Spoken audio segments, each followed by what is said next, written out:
It defies reality. You just never know on these things. I did More American Graffiti, made 10 cents. Really? Just failed miserably. Really?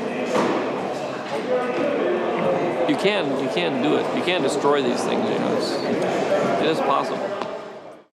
The whole process of editing is a process of paring the film down and keeping all the relevant material and getting rid of all the material that doesn't work for one reason or another. It's like molding a piece of clay. And when somebody's thrown you some clay, there's a parameter of the clay, but you need to start manipulating it to turn it into something. I always say, you know, it's not what you thought you shot, it's what you in fact shot, and try to proceed based on what you really have and where the life is and where the interest is rather than where you had hoped it was when you'd written the script.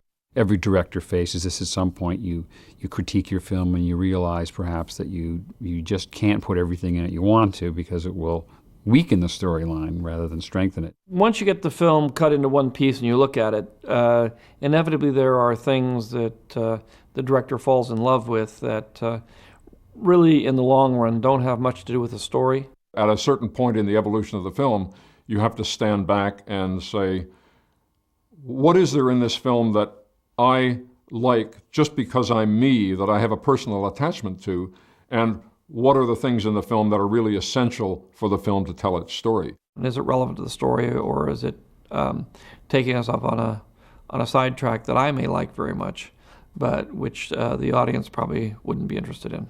You know, we're pushing the envelope in a few places, but the biggest issue is volume. Yeah, it was just the amount of stuff. Yes. And of course, that's the part that creates the world. Jar Jar is a key to all this. If we get Jar Jar working, because he's a funnier character than we've ever had in any of the movies before. Well, you have to look at the film as a whole when you've cut it all together and see where it's slow, where it's not playing well. Any shot, any sequence that gets in the way of the story has to be cut out. And actually, I've never seen anybody who's more ruthless with his own work than George. The whole process of editing is a process of paring the film down and keeping all the relevant material and getting rid of all the material that doesn't work for one reason or another.